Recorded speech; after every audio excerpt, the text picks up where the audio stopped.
Hello, good morning, and welcome to this Dawn Busters Taste Challenge. We have Old Overholt versus Old Overholt. Yes, that's right.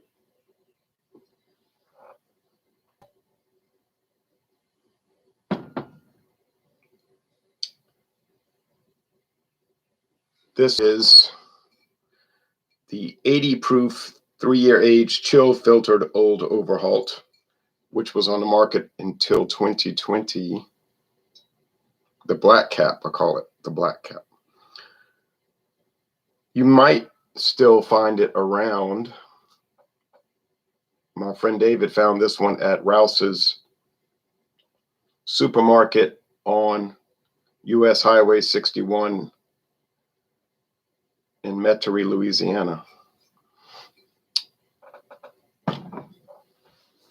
But it was the last bottle left over there, and I haven't seen it anywhere else, so it must be a pretty good turnover of this. Now, at Walmart, they sell it for $15.95. $15.95, $17.99 at Rouse's, so you get a better deal at Walmart. Okay, I bought this red cap Old Overholt last year at Walmart. Didn't think anything about it. Didn't seem too remarkable. I just thought to myself, they changed the label. Looks nicer. Although the other one didn't look bad. It's just a little bit of an update. Slightly different. If you hadn't been paying close attention, you wouldn't have really noticed. But I did notice. I said, it's got a red cap now and label's a little different. Nothing unusual there. Companies will change labels from time to time.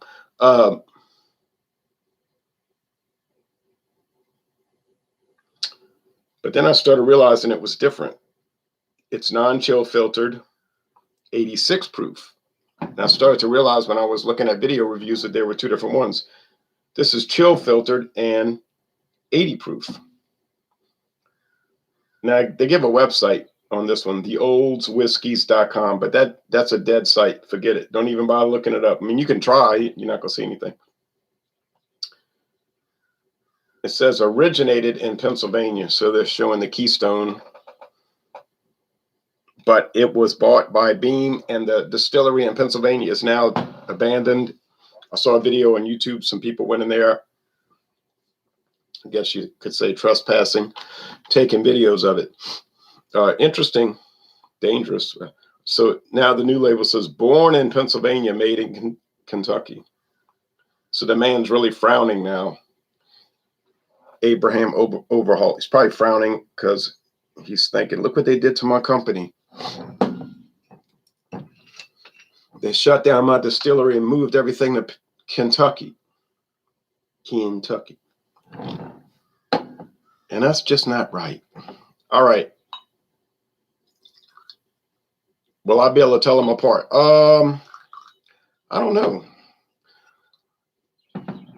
I mean, 86 proof to 80 proof. Okay, so 3% difference in alcohol. They're both aged 3 years. That won't matter. They're Kentucky straight rye, which means they're aged at least 2 years, but these are 3. In new charred oak barrels. They have to be at least 51% rye in the grain mash bill, you know. So the grains has to be at least 51% rye. The other 49% doesn't matter. It could be any kind of grains. Could be 100% rye, but it doesn't matter. Now, I was at Rouse's in Metairie, the one on Power Boulevard yesterday, and they had Old Overholt with a tag in front. It says $17.99, but it was the Old Overholt bottled in bond. I said, I know that's wrong. Somebody put the bonded in front of the Old Overholt or whatever. And the lady rang it up and it was like $22.99. I said, they got the wrong price, $5. So the managers came and checked and he's like, well, we don't carry the regular one anymore. So obviously they need to make a new tag and take the old one off. But I said, well, I figured something was wrong. They were like, we're sorry, sir. We're sorry. Well, I wasn't angry. I knew something was wrong as soon as I saw that. I said I was going to buy it if it was that price, but I'm not looking to get it at this time anyway. Nice alcohol legs. They're both amber.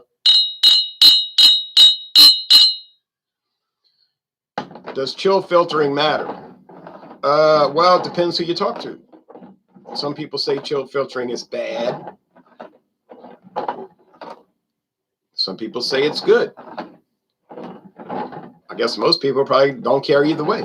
You know, most people that drink liquor probably don't say, oh, chill filtering, let me think about this. You know, I'm talking about the 90% of people that just drink liquor, you know, make cocktails, whatever.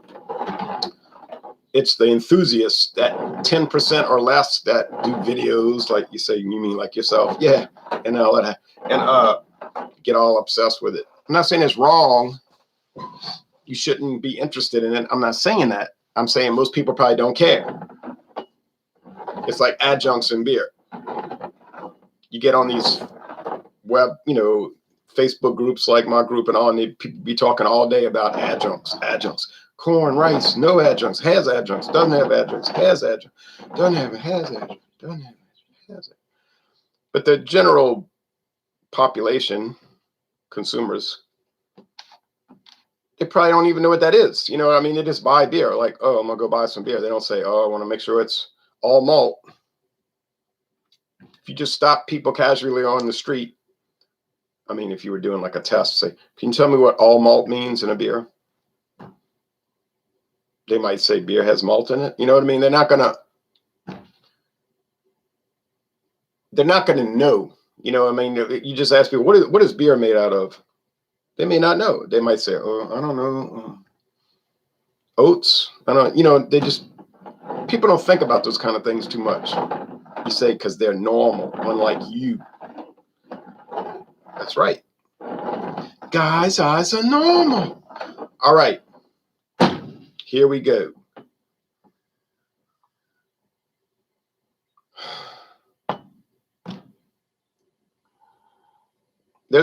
Like I said, there's no website, so you can't read about it. There's all kind of variants. There's the 100 proof. In some states, they get like a 15-year aged specialty, probably expensive. There's a 114 proof old Overholt somewhere around, just like there's a 114 proof old Granddad. I see Mathern's has it. I've tried it, but it's too strong. Woo. There's the old Granddad bonded, bottled and bond. There's the old Granddad regular. All right. With these classic brands, you would think that Beam Suntory would put a website area for these where people could research the product, but oh no. They must be following the Pabst Brewing Company protocol of make sure you don't promote the brands, you know, give them no promotion, and then make sure the distribution is spotty, where people can't oftentimes find it. That's a winning sales strategy. Well, it must, you say, but that's insanity. You're talking like a crazy person. Well, if you've been watching Pabst Brewing for as long as I have been watching them, you would see that they apparently are following that strategy. And now it looks like Beam Suntory is getting on board with that. I can't explain it. I don't know how that would work. Seems to me you would want to promote the product and make it available and make it to where people could research it and find out about it. But, you know, what do I know for marketing? And even if I did, it wouldn't even matter because of the other thing. Now, here we go. I'm not smelling much difference. They both smell like spicy rye bread oriented distilled whiskey product.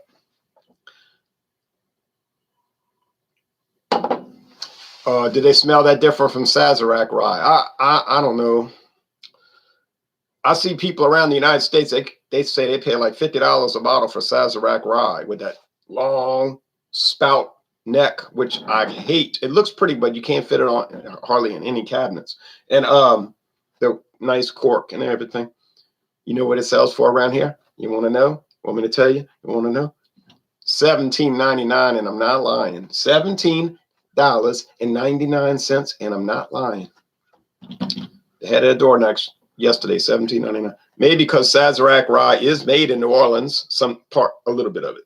Most of it's made in Kentucky, but they have a distillery on Canal Street where they make Sazerac rye, and it's headquartered in New Orleans, so it's just cheaper. I don't know. Taste time.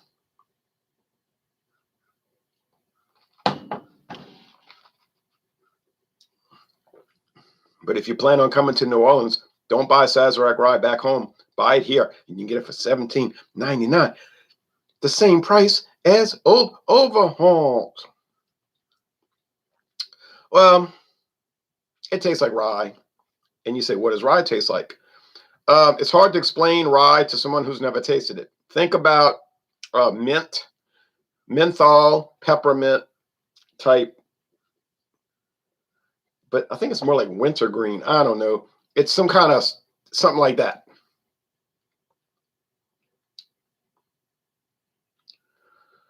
I know that sounds bizarre, but that is what it tastes like. It's a if you some people can't stand rye bread, it like turns them off to the hilt. They just say, oh, I can't stand bread that tastes like mints, like peppermint. It is a strange thing, but you get your sauerkraut and the corned beef and the spicy mustard and the rye bread and the kosher pickle and the potato chips, and then you eat the sandwich and you love it because you're in New York City and you don't mind paying $17.99 for that. Well, I would. I went to Katz's Deli and I saw that. I said, what a ripoff. All that money for a sandwich and some chips and a pickle. I said, boy, what a clip joint. You say, but they had a movie there. They filmed a movie there with all these actors and these actresses and the Billy Crystal and the girl doing the thing on the camera. And everybody was talking about the movie. I don't care what they were doing. I don't care what the love story was. I don't care what chick flick. Oh, I'm sorry, you can't say chick flick. Whatever chicklet. We're talking about the gum. I don't care whatever was happening. Why, oh, why would I ever pay $17.99 for a sandwich with a kosher pickle and the potato chips? I would not. It is a Manhattan is notorious for clip joints, tourist clip joints. You heard me right. You say, what about New Orleans? Yeah, well, it's notorious for that too. I don't know why tourists come to New Orleans and spend all their money on 3 blocks of Bourbon Street. That's like one of the most unappealing parts of New Orleans. You say, well, they could drink all night and wear beads. Well, you could stay home in Iowa City, Iowa, and drink all night. I'm sure every town in America, except maybe in Utah, every town in America has some strip where there's bars and people drink. So I don't understand this attraction. I don't get it. I didn't get it then in 1985, and I don't get it now. And my friends are kids I knew in high school, in 11th, 12th grade. Every Friday, they're running to Bourbon Street. You say, but they were only 17, 18 years old. Oh, well, the drinking age was 18 back then anyway. And secondly, they never checked those kind of things around here too much. Maybe now more than they used to. But back then in 85, 95, no. Nobody got checked. So I thought, wow, well, how exciting. I didn't do it. Or they were running to Fat City, which is like a Metairie, Louisiana version of Bourbon Street. Same old boring stuff. They're always doing it. And guess what? And now they 50-some years old and they're still doing it. Hey, but if that's what you like. Now, anyway, these two, I know, instead of talking about tourist things, how about talking about the rye whiskey? It's hard to say because they're so similar. So you got to talk about other things. You got to fill time right now.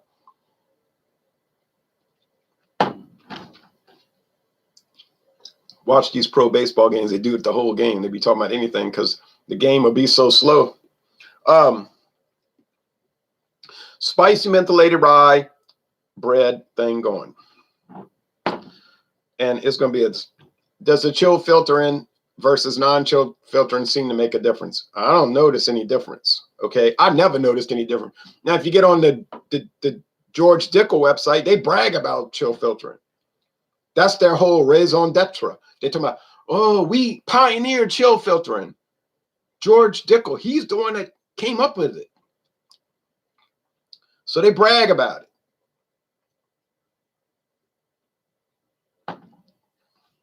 Then you got your other liquor companies talking about, strike me down before I chill filter. I'll never do it. Never, never, never, never, never, never.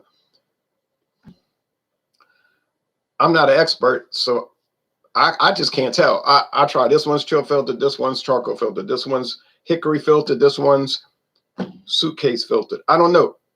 I don't. It doesn't taste any different to me. And you might be saying because you are a communist. Well, I just can't tell. Now, is there a slight 86 to 80 proof difference? I could pretend like there is, like try to come up with some cause, but maybe this one's a little heavier handed on the alcohol, but is one better than the other? Nah, not from this initial tasting. Now, if I did it 5 more times, I might get a handle on it, but I don't have time to do that. Would I say both are a winner? Yeah, buy both. If you find the black cap, buy it. If you find the red cap, buy it. If you can tell them apart, call me, on the internet, and we'll talk about it, because I'm not seeing it. Maybe this is old Overholt red cap. It is. Okay.